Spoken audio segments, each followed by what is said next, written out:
नमस्कार, मैं आकृति और आप देख रहे हैं इंडिया पब्लिक खबर। उत्तर प्रदेश में साल 2027 के विधानसभा चुनावों की उल्टी गिनती शुरू हो चुकी है। सियासी मंच सजने लगा है और राजनीतिक दलों में सत्ता की होड़ भी चरम पर है। नेताओं के बीच तीखी बयानबाजी और आरोप प्रत्यारोप का दौर भी देखने को मिल रहा है।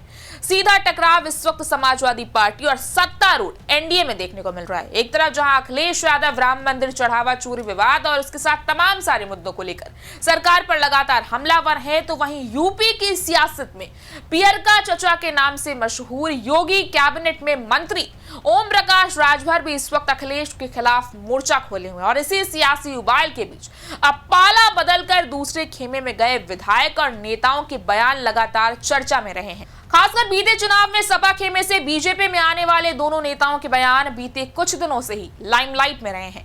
जाहिर है कि ओपी राजभर और पूजा पाल दो ऐसे नेता हैं जो लगातार अखिलेश यादव पर हमलावर हैं।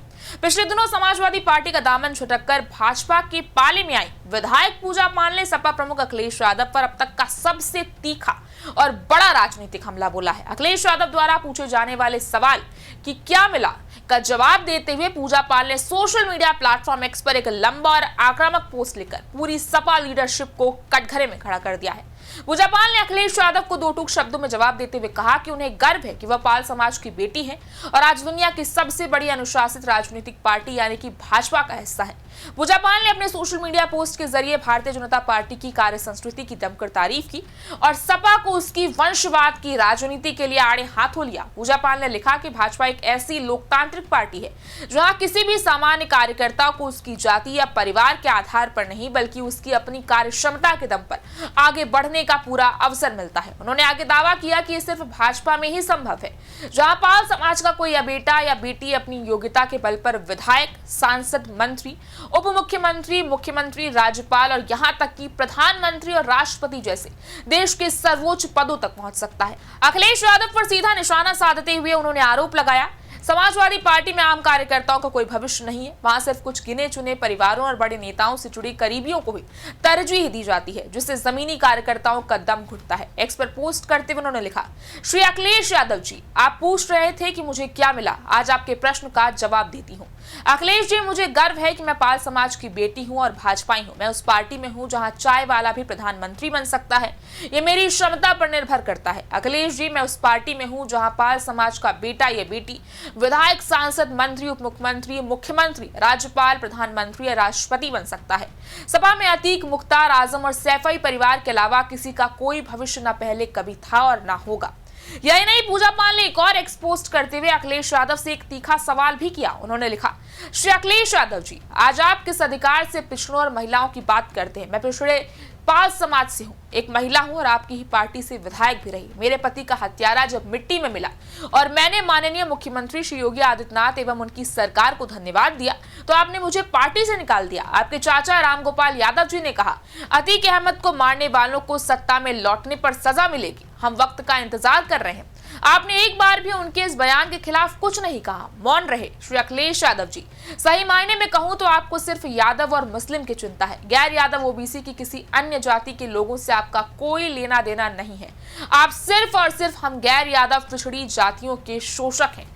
अंत में एक प्रश्न है आपसे, मैंने जो झेला प्रभु श्री राम न करे, लेकिन फिर भी अगर वैसी ही घटना आपके परिवार की किसी महिला के साथ हो जाती तो आप क्या करते? सरकार अगर हथियारों को मिट्टी में मिला देती तो आप क्या कहते? श्री अखिलेश यादव जी, आपके जवाब का इंतजार रहेगा। पूजा पाल के इस तीखे बयान के बाद उत्तर प्रदेश की दोनों सबसे बड़ी पार्टियों के बीच वार पलटवार का सिलसिला और तेज हो गया है। सपा प्रवक्ता फखरुल हसन चांद ने पाल के बयान पर ज्यादा टिप्पणी न करते हुए बीजेपी को उन बाहुबलियों की सूची देखने की सलाह दी जिसकी जानकारी हाईकोर्ट ने मांगी है। उन्होंने कहा कि सपा एकजुट समाजवादी परिवार की तरह काम करती है और अपने कुनबे पर गर्व करती है। वहीं भाजपा प्रवक्ता आनंद दुबे ने पूजा पाल के बयान का समर्थन करते हुए कहा कि भाजपा सच्चे मायनों में आम कार्यकर्ताओं की पार्टी है। विपक्ष में सत्ता सिर्फ एक ही परिवार तक सीमित रहती है, जबकि बीजेपी में बूथ स्तर का कार्यकर्ता भी शीर्ष पर पहुंच सकता है। बहरहाल, हाल ही में उत्तर प्रदेश बीजेपी की नई टीम में प्रदेश उपाध्यक्ष की जिम्मेदारी पाने वाली पूजा पाल का यह आक्रामक अंदाज बीजेपी के एक बड़े मास्टर प्लान का हिस्सा माना जा रहा है। 2024 के लोकसभा चुनाव में अखिलेश यादव के पीडीए यानी कि पिछड़ा दलित अल्पसंख्यक फॉर्मूले ने बीजेपी को भारी नुकसान पहुंचाया था। ऐसे में अब बीजेपी पूजा पाल जैसे बड़े पिछड़े चेहरों को आगे करके गैर यादव ओबीसी जैसे कि पाल, बघेल, गडेरिया समाज को अपने पाले में पूरी तरह गोलबंद करना चाहती है। ऐसे में पूजा पाल का ये बयान आगामी 2027 विधानसभा चुनावों के लिए नैरेटिव सेट करने की कोशिश माना जा रहा है। जहां एक तरफ सपा संविधान बचाओ और पीडीए के नारे के साथ मैदान में उतर रही है, तो वहीं बीजेपी अब वंशवाद बनाम राष्ट्रवाद और कार्यकर्ता के एक पुराने और परखे हुए फॉर्मूले को धार दे रही है। पूजा पाल के इस हमले ने साफ कर दिया है कि 2027 की लड़ाई में सवर्णों के साथ साथ अति पिछड़ी जातियों को साधने का यह खेल आने वाले दिनों में और भी ज्यादा आक्रामक होने वाला है। इस बारे में आपकी क्या राय है, हमें कमेंट सेक्शन में जरूर बताएं। इस वीडियो को लाइक करें, शेयर करें, चैनल को सब्सक्राइब करें। शुक्रिया।